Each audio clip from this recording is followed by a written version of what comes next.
This rifle, caliber 30 M1, commonly known as the Garand, is not only it also has a terrific wallop, better known as firepower. In fact, one man firing a Garand can do nearly as much damage as three men using the old-type Springfield rifle with its hand-operated bolt. Now, to understand the reason behind this increased firepower, you have to know how the Garand operates. So let's take it step by step. The M1 is a semi-automatic, gas-operated and air-cooled weapon. It's fed from a clip which holds 8 rounds. And only a fraction of a second after the trigger is pressed, a bullet is on its way. In this fraction of a second, many important steps occur. We'll take a few minutes and show you. So let's begin by loading a fresh clip and using an animated diagram. This shows what happens when the clip. We'll now add the operating rod, spring, and bolt to the diagram. Notice that the bolt is held to the rear by the operating rod, and the rod is held by its catch.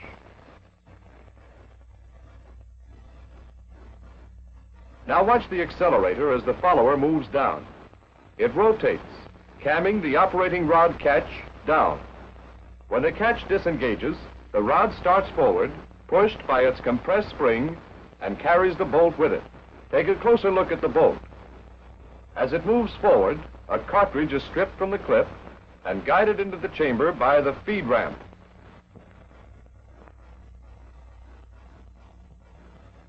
When the cartridge is nearly seated, the bolt begins to lock. Watch how the cam surfaces in the operating rod handle act on the operating lug and rotate the bolt into the locked position once more.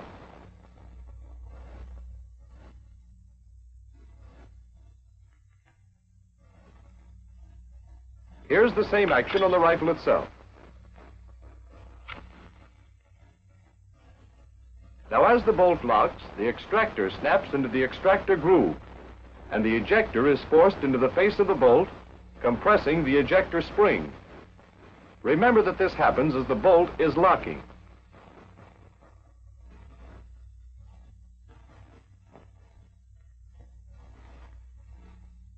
Let's stop here a minute, remove the barrel and receiver from the stock, and take a look at what's happening at the rear of the bolt as it locks. Here we are. Now watch the firing pin tang line up with a cutout slot in the receiver bridge when the bolt rotates. Here's the complete action of locking.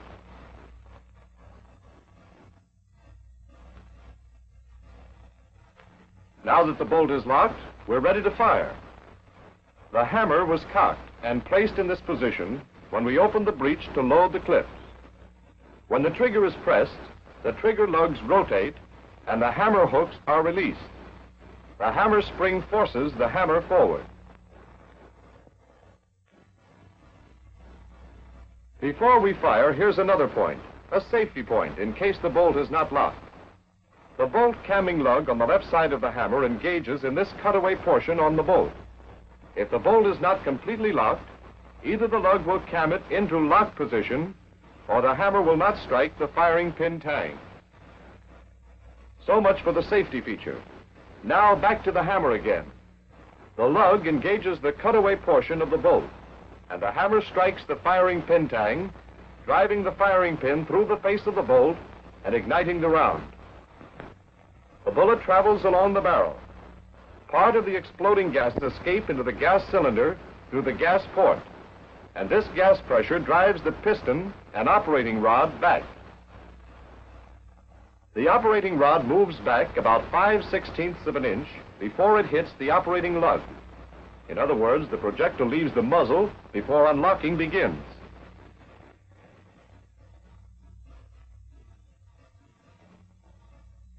Then the cam surface in the rod handle hits the operating lug.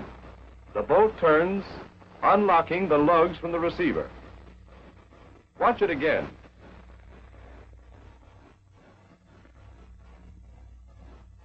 The left operating lug cams against a small surface in the receiver, withdraws the bolt slightly, and breaks the cartridge case loose. This is called initial slow extraction.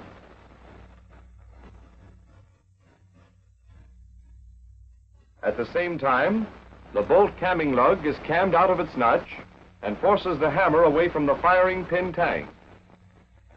This allows the firing pin tang to cam against this surface on the receiver bridge, withdrawing the firing pin from the bolt face. Here is the same action on the rifle. Now the complete action.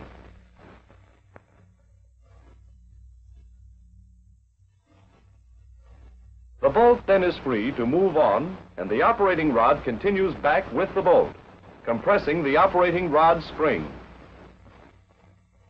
As the bolt moves back, the extractor withdraws the empty cartridge case. As the neck of the case clears the breech, the ejector jumps forward, pushed by its spring. The case pivots about the extractor and up and out of the receiver.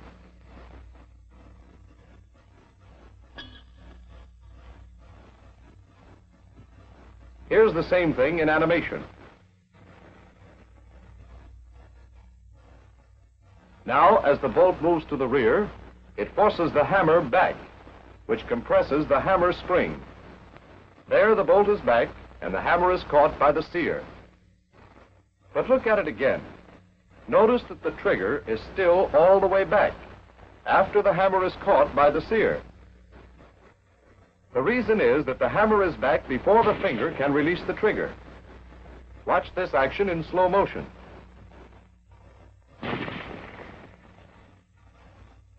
Now we let the trigger forward. It frees the sear from the hammer, which starts forward, but it is caught by the trigger lug. Watch it once more.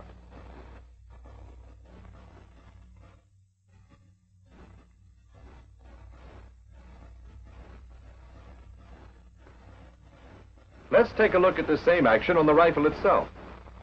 Here's the trigger mechanism. Watch the hammer move up and catch on the trigger lug as the trigger is released. It's a very slight movement.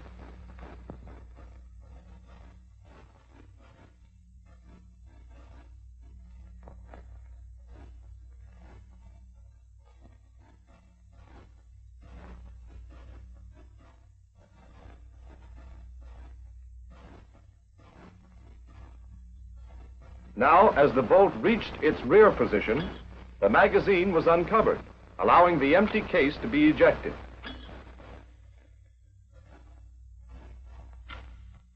Use the diagram and take the bolt to the rear again.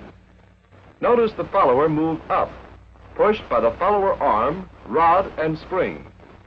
It pushes the next cartridge up into feeding position. Now counter recoil starts. The operating rod spring expands.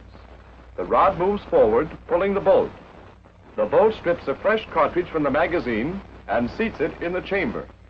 The bolt locks, and we're ready to fire again. The rifle will fire each time the trigger is pressed until the magazine is empty.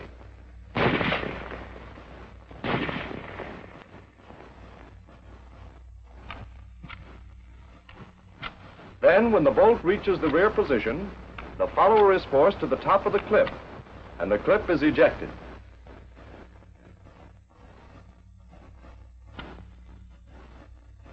Here's how it's done. Notice the curved part of the follower rod. It cams the operating rod catch up, and the catch holds the operating rod back. Let's repeat it.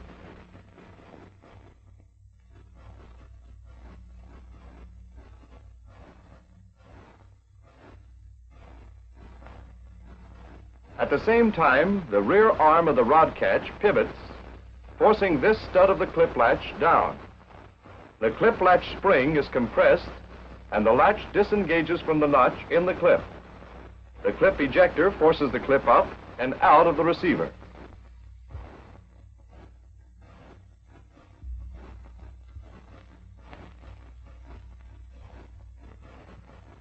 Let's keep this action up. The operating rod catch is cammed up and catches the operating rod. The latch releases the clip, and it's kicked out of the receiver.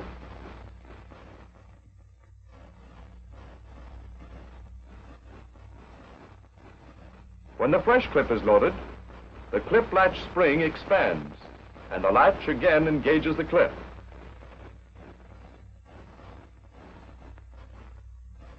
The operating rod once more is released, and the bolt goes forward, loading a new round.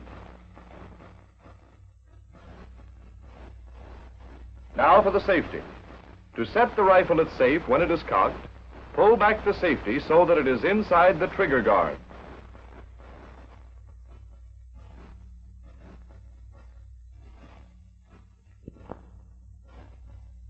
Here's what happens. The safety rotates about the safety stud, and this hook engages the lug on the hammer. The trigger can't be pulled because the trigger lug is blocked by this hump on the safety. One more point. In case of a misfire, the trigger can be cocked by pulling the trigger guard down. Watch the cocking action.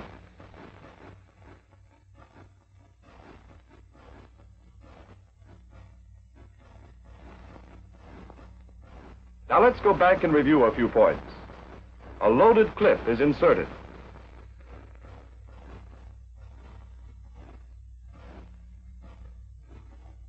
The follower arm and accelerator rotate, camming the catch down and releasing the operating rod, which starts forward. At the same time, the extractor snaps into the extractor groove and the ejector is forced back into the bolt. The firing pin tang lines up with a cutout slot and we're ready to fire.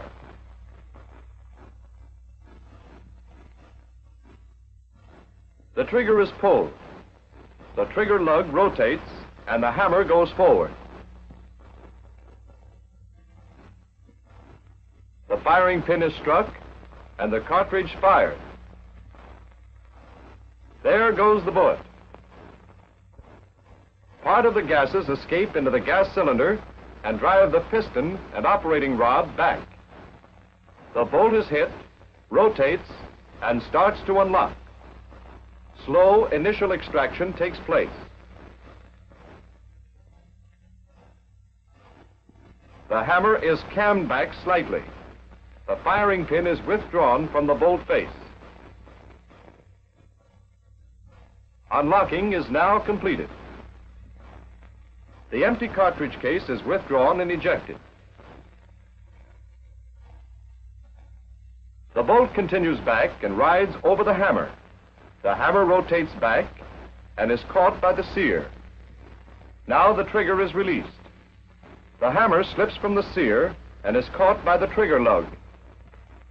Meanwhile, the follower moves up, pushing the next cartridge into position. The operating rod and bolt move forward. The cartridge is stripped from the magazine, seated, and the bolt is locked. When the bolt comes back after the clip is empty, the follower rises, and the clip is ejected. Notice that the bolt stays open.